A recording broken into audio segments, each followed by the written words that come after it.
जय श्री कृष्णा। राधे राधे। आज आप सुनेंगे अमावस्या व्रत कथा। हमारे हिंदू धर्म में अमावस्या व्रत का बहुत ही अधिक महत्व माना गया है।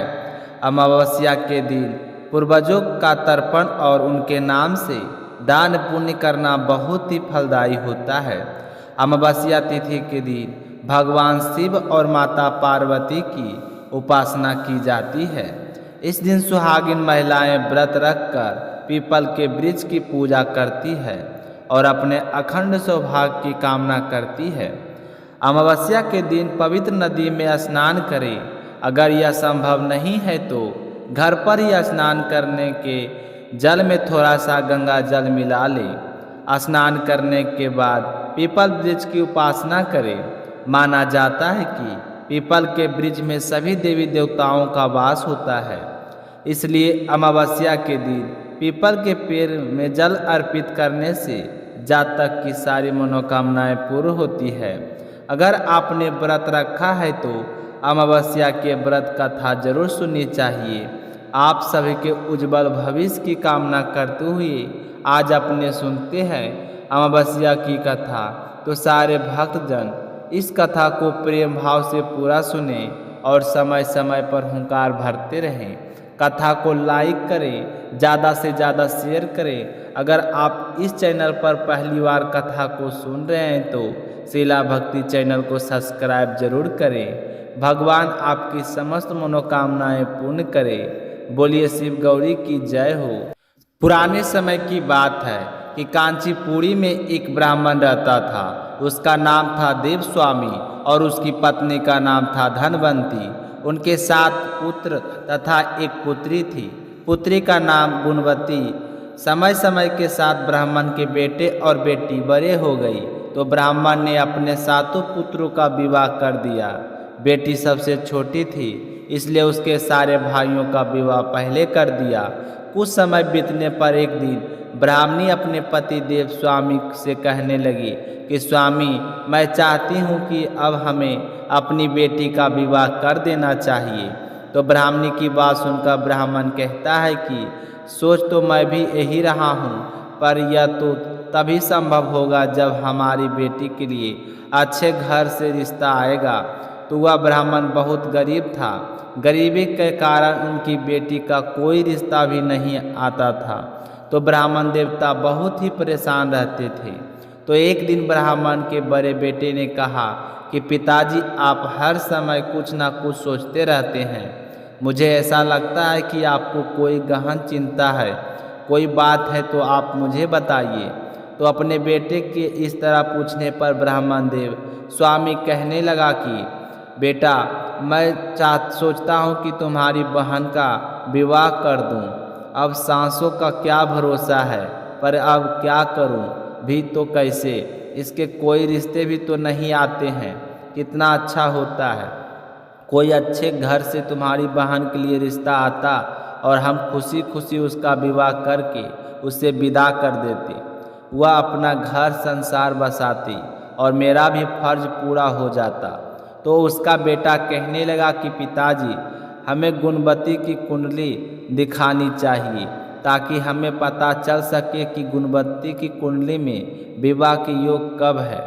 तो देव स्वामी ने एक ब्राह्मण के बारे में बताते हुए कहा कि बेटा, तुम उस ब्राह्मण के पास जाओ और उसे मेरा कह देना कि तुम्हें पिताजी ने याद किया है। वह बहुत पहुँचे हुए ब्राह्मण हैं, उन्हें शास्त्रों का ज्ञान है। क्या पता उनके पास हमारी समस्या का समाधान हो।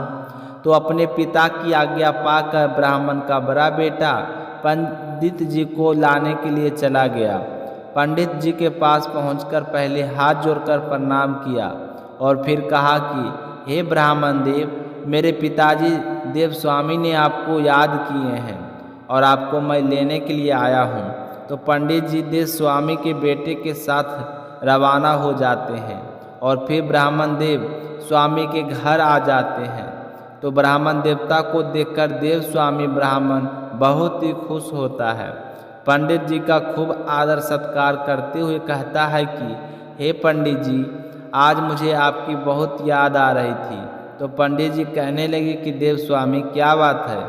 मुझे ऐसा लग रहा है कि तू कोई गहन चिंता से गुजर रहा है। कोई दुख है तो मुझे बताओ। तो देव स्वामी कहने लगा कि पंडित जी, मेरी पुत्री विवाह योग हो गई है और देखो उसके लिए अभी तक कोई रिश्ता नहीं आया है। मैं तो हमेशा इसी चिंता में लगा रहता हूँ कि मेरी बेटी के लिए रिश्ता कब आएगा और मैं इसका कन्यादान करके कब अपने फर्ज से मुक्त हो जाऊंगा। यह सुनकर पंडित जी गुणवती की कुंडली देखने लगे। काफ़ी समय तक देखते रहे और उनका चेहरा अत्यंत गंभीर था। तो उसे देखकर देव स्वामी ब्राह्मण को बहुत ही चिंता हुई और पूछने लगे कि पंडित जी, आप इस तरह चिंता मगन क्यों बैठे हैं? जो कोई बात है आप मुझे बताइए। तो पंडित जी कहने लगे कि देव स्वामी, गुणवती की कुंडली में विवाह के योग तो बन रहे हैं, लेकिन सबसे बुरी बात यह है कि जिस दिन इसका विवाह होगा तो 7 वचन 7 फेरे होते पूरे होते हुए गुणवती विधवा हो जाएगी। तो पंडित जी के मुख से इस तरह की बात सुनकर देव स्वामी के ऊपर तो दुखों का पहाड़ टूट पड़ा। आंखों से आंसू बहने लगे, पर उन्होंने अपने आप को बस में रखते हुए कहा कि हे पंडित जी, आप इसका कारण जानते हैं तो निवारण भी अवश्य ही जानते होंगे। कोई तो ऐसा उपाय होगा जिसको करने से मेरी गुणवती के सिर से या विधवा का दोष टल जाए। हे पंडित जी, आप इस दोष का निवारण बताइए। मैं अपनी बेटी को खुशहाल देखना चाहता हूँ। तो पंडित जी ने कुछ देर ध्यान लगाया और फिर कहने लगे कि यहाँ से दूर एक सोमा धोबिन रहती है। अगर उसकी पूजा करके उसे खुश कर ले तो उसके आशीर्वाद से यह बुरा दोष दूर हो जाएगा। तो पंडित जी की बात सुनकर देव स्वामी ने कहा कि हे पंडित जी, यह सोमा धोबिन कौन है और कहाँ पर रहती है? इसे खुश कैसे करना होगा?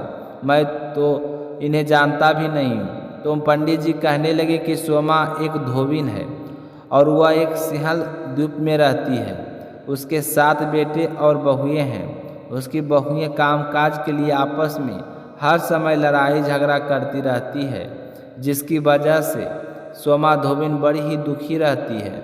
तो तुम अपनी बेटी से कहो कि जैसे तैसे करके सोमा धोबिन को प्रसन्न कर ले, क्योंकि उसकी बहुएं काम नहीं करती है।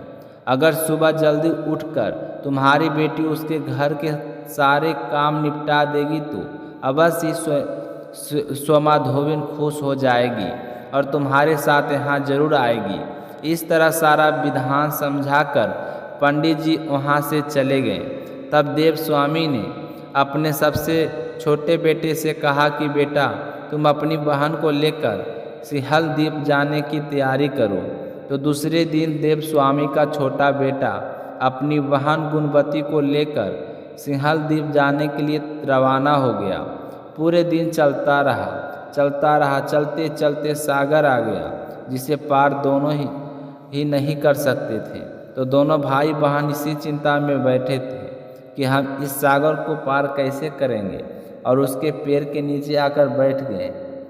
उस पेड़ के ऊपर एक गिद्ध का परिवार रहता था। उस समय घोंसले में के गिद्ध के 2 बच्चे थे। वे थोड़ा उड़ान जानते थे। तभी कभी पेड़ के एक कोटर से बाहर निकल आते, कभी वापस अंदर चले जाते। जब दोनों भाई बहनों को देखा कि आप किस आपस में बात कर रहे हैं, तो वे ध्यान लगाकर सुनने लगे। सायल होने पर उन बच्चों की माँ भोजन लेकर आई और अपने बच्चों को भोजन करने के लिए कहा। तो वे अपनी माँ से कहने लगे कि माँ, पेड़ के नीचे देखो, यह 2 भाई बहन बैठे हैं, भूखे प्यासे हैं। वे दोनों इस सागर को पार करना चाहते हैं। इसी चिंता में देखो किस तरह उदास बैठे हैं। जब तक वे कुछ नहीं खाते, हम भी कुछ नहीं खाएंगे। तो अपने बच्चों की सारी बात सुनकर गिद्ध माता उन दोनों भाई बहनों के पास आई और कहने लगी कि मैंने आपकी इच्छाओं को जान लिया है कि आप क्या चाहते हैं, पर इससे पहले मैं आपके लिए वन में से फल फूल कंदमूल जो कुछ मिलेगा ले आऊँगी। आप पहले बैठकर भोजन कीजिए। देखो भूख और प्यास से आपकी क्या हालत हो गई है।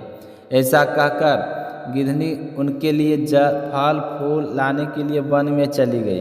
थोड़ी देर बाद उसके खाने पीने की व्यवस्था करके आ गई और कहने लगी कि आप आराम से भोजन कीजिए और फिर आराम से सो जाइए, और सुबह होने पर मैं तुम दोनों को अपनी पीठ पर बैठाकर सागर पार करा दूंगी और सिंहल द्वीप की सीमा के पास पहुंचा दूंगी। तो दोनों भाई बहन बहुत ही खुश हुए। भोजन करके दोनों सो गए।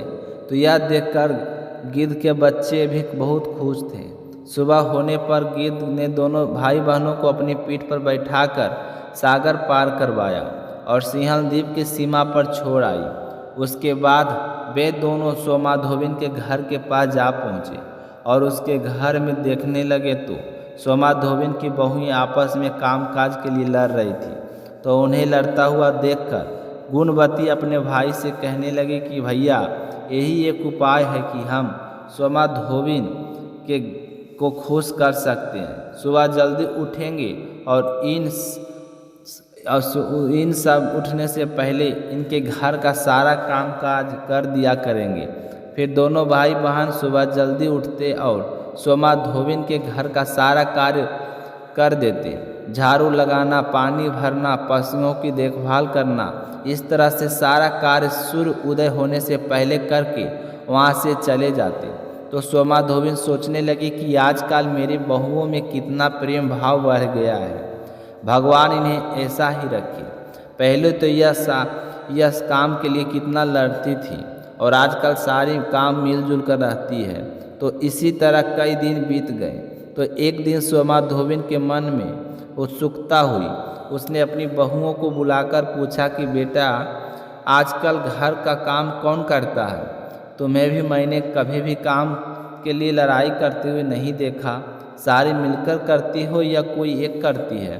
तो अपनी सास की बात सुनकर उसकी सारी बहुएं कहने लगी कि माँ जी, हम तो नहीं करती, हमने तो सोचा कि आप कर लेती है। तो सोमाधोबिन सोचने लगी कि ऐसा कौन है जो सुबह सवेरे आकर हमारे घर का सारा कार्य कर जाता है। मुझे देखना है कि वह कौन है, कब आता है और हमारे घर का काम क्यों करता है।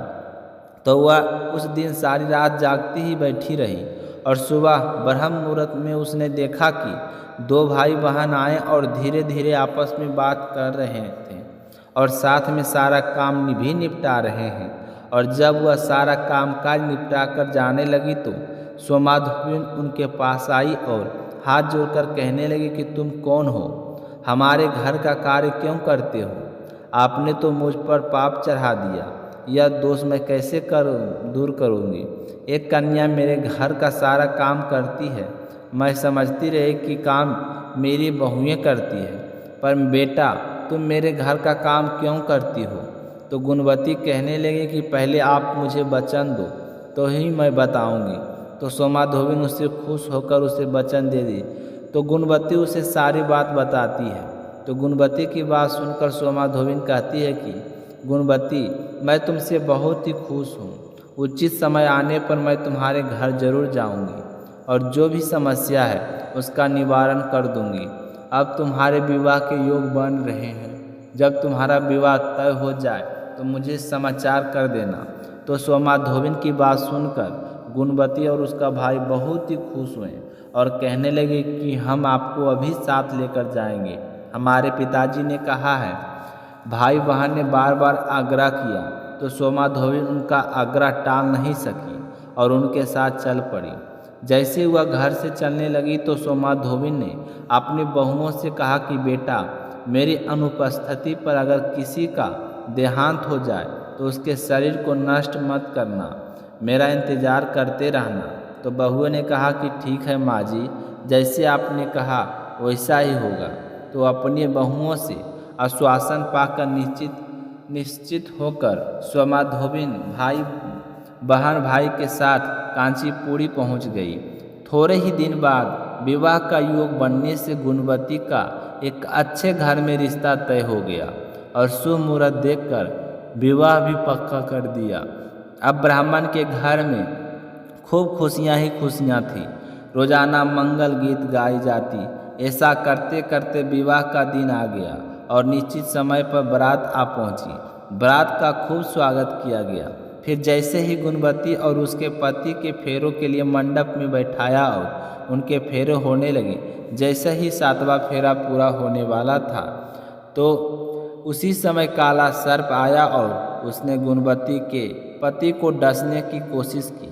तो सोमा धोबिन ने उस सर्प को कच्ची हांडी में डालकर हांडी के मुख को कपड़े से बांध दिया, लेकिन सर्प को देखते ही डर के मारे गुणवती के पति की मृत्यु हो गई। अब गुणवती तो बुरी तरह से विलाप करने लगी। तो उसे इस तरह रोता हुआ देखकर सोमा धोबिन ने कहा कि तुम दुखी मत हो, सब कुछ ठीक हो जाएगा। यह कहकर वह अपनी मांग से सिंदूर निकालकर उसकी मांग में सजाती है और अपनी छोटी उंगली काटकर खून का छींटा उसके पति पर देती है। तो उसका पति जीवित होकर बैठ जाता है। फिर दोनों का 7वां फेरा पूरा करवाया जाता है। तो अपने जवाई को इस तरह से जीवित हुआ देखकर ब्राह्मण बहुत ही खुश होता है और सोमा धोबिन से कहता है कि यह चमत्कार आपकी वजह से हुआ है। तो ब्राह्मण की बात सुनकर सोमा धोबिन ने कहा कि यह तो शिव गौरी का चमत्कार है। मैं हमेशा अमावस्या के व्रत करती हूँ और संक्षिप्त पुण्यों का फल मैंने आज गुणवती को प्रदान किया है। तो यह सुनकर गुणवती का पिताजी बहुत ही खुश होता है और सोमा धोबिन से कहते हैं कि आप मांगो, क्या मांगना चाहते हैं। तो सोमा धोबिन ने कहा कि मुझे कुछ नहीं चाहिए, आप मुझे एक कच्ची हांडी दे दीजिए, मैं घर पर जाकर ही अन्न जल ग्रहण करूँगी। तो वह हांडी लेकर वहाँ से चल पड़ी। यह सोचकर कि रास्ते में कहीं पीपल का पेड़ मिलेगा, उसे भाबड़ी देखकर पीपल के पेड़ की परिक्रमा करके जल ग्रहण करूँगी, क्योंकि मैंने इतना बड़ा कार्य किया है तो घर पर जरूर कुछ ना कुछ तो अनर्थ हुआ होगा। तो जैसे ही सोमा धोबिन ने गुणवती की मांग में अपना सिंदूर लगाया था, उस समय सोमा धोबिन की पति की मृत्यु हो चुकी थी। तो उसके बेटे बहू ने सोमा धोबिन के कहे अनुसार उसके शव को जलाया नहीं, बल्कि तेल के कढ़ाई में डालकर छोड़ दिया। अब सोमा धोबिन को चलते चलते एक पीपल का पेड़ दिखाई दिया। तो वहाँ पहुंचकर सोमा धोबिन ने कच्ची हांडी के टुकड़े किए और वह पीपल के पेड़ के नीचे दबाकर उसकी 108 बार परिक्रमा की और अपने अखंड सौभाग्य की कामना करते हुए अपने घर की तरफ चल पड़ी। तो उसके ऐसा करते ही उसके पति के मुर्दा शरीर से जान आ गई, वह फिर से जीवित हो गया। जब सोमा धोबिन घर पहुंची तो सारी कुशल मंगल की थी। तो उसकी बहुओं ने बताया कि पिताजी की किस तरह से मृत्यु हो गई थी और थोड़ी ही देर बाद वह पुनः जीवित हो गई। हमें तो समझ नहीं आ रहा है कि यह चमत्कार कैसे हुआ। तो सोमा धोबिन अपने बहुओं से कहने लगी कि बेटा, यह अमावस्या व्रत का फल है। मैं तो तुम सभी से कहती हूँ कि लड़ाई झगड़ा छोड़ो, मिलजुल कर रहो और अमावस्या के व्रत करो, ताकि तुम्हारा भी अखंड सुहाग बना रहे, घर में सुख समृद्धि का वास हो। तो सोमा धोबिन की बहुओं का हृदय इस चमत्कार से बदल चुका था। अब वे मिलजुल कर रहने लगी, घर के सारे कार्य बड़े आराम से करती और अमावस्या व्रत करने लगी। और सोमा धोबिन जब भी अमावस्या के व्रत करती तो वह ब्राह्मण को दक्षिणा जरूर देती। जब सोमा धोबिन ने वह रास्ते से में पीपल के पेड़ की परिक्रमा की और अमावस्या का व्रत रखा तो उसके घर आने पर हमेशा की तरह ब्राह्मण देवता उसके घर आए और कहने लगे कि हमारी दक्षिणा कहाँ है, अब की बार आपने हमें दक्षिणा नहीं दी।